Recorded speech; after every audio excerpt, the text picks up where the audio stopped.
All the worst elements of the blob, the British establishment at its most effete, are encapsulated in the Foreign Office's response to the brutal murder by Putin of Alexei Navalny.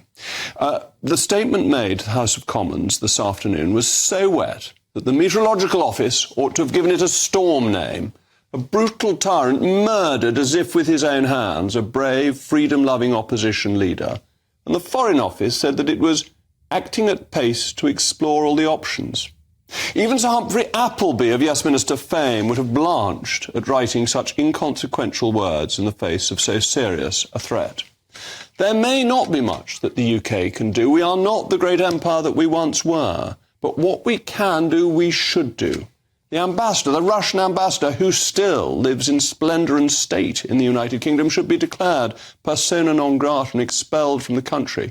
Sanctions should be increased and tightened. A financial noose should be placed around the neck of the Russian economy to stop the lifeblood of cash getting through to that. If that means that we don't get oil that has been processed in foreign countries and then re-exported as if it weren't from Russia, and that makes things a little bit more difficult, so be it. Because the West faces a fundamental threat to its existence from Putin. The war in Ukraine is an attack on the basis of the world order, which has encouraged the mad mullahs in Iran, Kim Jong-un, and may encourage China to act in a similarly aggressive and irresponsible way.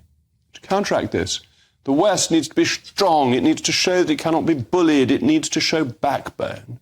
Otherwise, we are all like George Bernard Shaw, a useful idiot to a tyrant. He went to the Soviet Union in 1931 and met Stalin, whom he praised as a Georgian gentleman with no malice in him. He was feasted, whilst the Soviet Union starved and millions died. As Putin similarly debauches parts of the Ukraine and kills his opponents, we need a strong political response. And the UK has given the lead in supporting Ukraine in its fight. Boris Johnson was at the forefront of this. But the weakness, the wetness, the cravenness of the Foreign Office does not inspire. You wonder what its purpose is. As ever, let me know your thoughts, mailmog@gbnews.com.